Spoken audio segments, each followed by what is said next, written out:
Hello friends, मेरा नाम है डॉक्टर आरुषि तुली और आज की वीडियो में हम डिस्कस करने वाले हैं study abroad guide 2024 everything you need to no.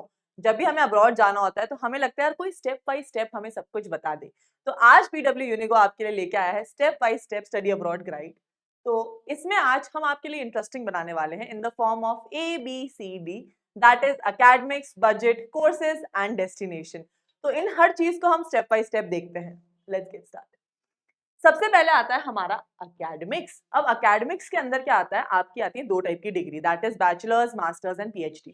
तो सबसे पहले हम डिस्कस कर लेते हैं bachelors degree, that is your undergrad degree. इसके लिए आपकी एलिजिबिलिटी क्या होनी चाहिए?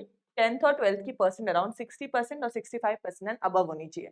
सी, ये सारी चीजें मैं आपको जितनी बता रही हूँ ये कंट्री टू कंट्री वेरी करती हैं, बट हमें ऑन एन एवरेज अगर सेफ जोन में रहना है तो ये क्राइटेरिया तो होना ही चाहिए।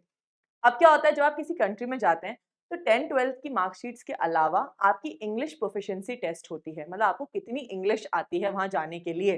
तो उसके लिए कुछ पर्टिकुलर एग्जाम्स होते हैं, that is all over the world IELTS, PTE and TOEFL को ही यूजुअली माना जाता है। अब इनके अंदर क्या होता है, मार्किंग स्कीम अलग अलग होती है।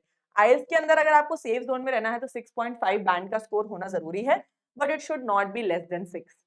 सेम पीटीई के अंदर 58 आपके होने ही चाहिए marks, but not less than 50। Safe zone रहना है तो 58 लाओ। तो फिर 92 is the safe zone and कोशिश करें 85 से कम नहीं आए। अब अगर हम सेम चीज देखें मास्टर्स प्रोग्राम के लिए, तो दैट इज पीजी और आपके पीएचडी प्रोग्राम्स। उसमें आपकी अगेन 10th-12th की परसेंटेज 60-65 के अराउंड होनी चाहिए। यूजी एंड पीजी डिग्री में 60% अबव होना चाहिए। अगेन जो इंग्लिश प्रोफिशिएंसी है उसके अंदर सेम क्राइटेरिया रहेगा आईएलटीएस, पीटीई एंड टोफेल का। अब हम देखते हैं that is B for budget. अब क्या होता है, जब भी अपन फॉरेन कंट्री में जाते हैं तो हम अपना एक बजट बना के चलते हैं कि यार इतना हमारे पैसे लगेंगे अप्रोक्स। तो ये एक ऑन एन एवरेज बजट है। देखो कंट्री टू कंट्री तो वेरी करेगा ही, बट एक ऑन एन एवरेज हम ले तो ट्यूशन फी किसी भी कॉलेज की पर ईयर लग जाती है 13 lakhs पर ईयर। वहीं हम अगर आपकी देखिए लिविंग एक्सपेंसेस, तो लिविंग एक्सपेंस क्या होता है, आपका रहना, खाना पीना, घूमना फिरना, आपके खर्चे, बाकी सारे फालतू के भी सारे खर्चे। तो 10 लाख पर ईयर यहाँ पर खर्चा बैठता है। अब क्या होता है, जब हमने बजट की बात कर ली तो बजट को बचाना भी तो पड़ता है। तो बचाते तो हमें स्कॉलरशिप्स के जरिए। अब यहाँ पे अगर हम स्कॉलरशिप देखें तो अप टू 50% स्कॉलरशिप मिलती है। और पता है क्या सबसे बड़ी बात है कि बहुत लोगों को पता ही नहीं होता है स्कॉलरशिप्स कौन कौन सी चल रही हैं, कहाँ अप्लाई करें, कैसे हमें कोई कॉलेज फंड्स प्रोवाइड कर सकता है।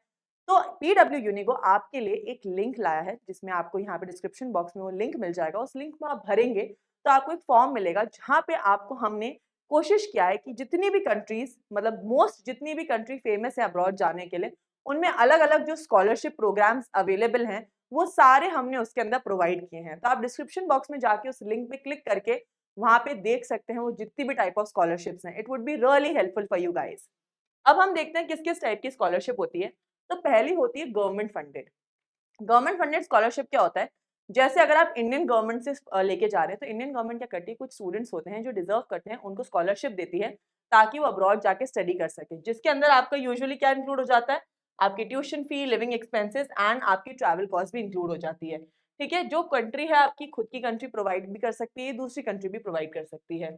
ठीक है, यूजुअली टैलेंटेड स्टूडेंट्स को ही मिलती है, अगर आप टैलेंटलेस हैं तो ठीक है। उसके बाद सेकंड आ जाता है आपकी डेस्टिनेशन बेस्ड स्कॉलरशिप। अब डेस्टिनेशन बेस्ड स्कॉलरशिप क्या होता है, जिस जगह आप जा रहे हो वहां की गवर्नमेंट आपको डेस्टिनेशन पे स्कॉलरशिप प्रोवाइड करे। तो ये कैसे होती है, it is awarded by the educational institution और the organisation of the specific country.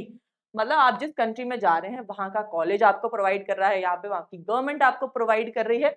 और ये वाली स्कॉलरशिप को ग्रैब करना इज द इजीएस्ट, मतलब ये वाली स्कॉलरशिप होती है जो मैक्सिमम बच्चे ग्रैब करते हैं।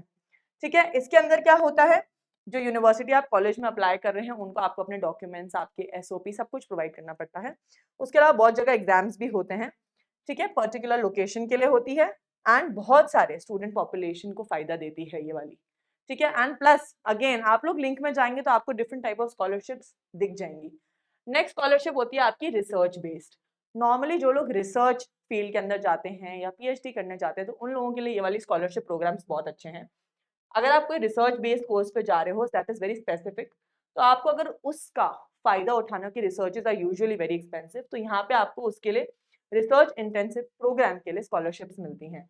इसमें आपको रिसर्च वाले होने चाहिए, इस ऑब्वियसली इसको अगर आप ग्रैब करना चाहते हैं तो। रिसर्च आपकी किसी में भी हो सकती है, science, humanities, social science, anything, ठीक है। It is often provided by, कौन देता है ये? रिसर्च इंस्टीट्यूट्स, फाउंडेशन और इंडस्ट्री पार्टनर्स। जो लोग चाहते हैं कि ये लोग रिसर्च करें तो वो ये प्रोवाइड करवाते हैं। अब नेक्स्ट क्या आता है हमारा, that is how to choose the right course. अब भाई आपने बजट भी डिसाइड कर लिया है, बट हम कोर्स कौन सा चूज करें, इस चीज में तो हम मैम कंफ्यूजन में ही रह जाते हैं। तो आइए देखते हैं। सबसे पहले आपके मन में एक चीज होनी चाहिए, दैट इज आपका पास्ट कोर्स क्या था। भाई आपका 12th क्लास में आपके पास साइंस थी, कॉमर्स थी, ह्यूमैनिटीज थी, आपका इंटरेस्ट कौन से सब्जेक्ट में था। अगर आप पीजी करने जा रहे हो तो आपने यूजी किस में करी है, साइंस में की है, कॉमर्स में की, आर्ट्स में की, जरूरी नहीं है आप उसी को फॉलो करो, बट आपका इंटरेस्ट किस में है।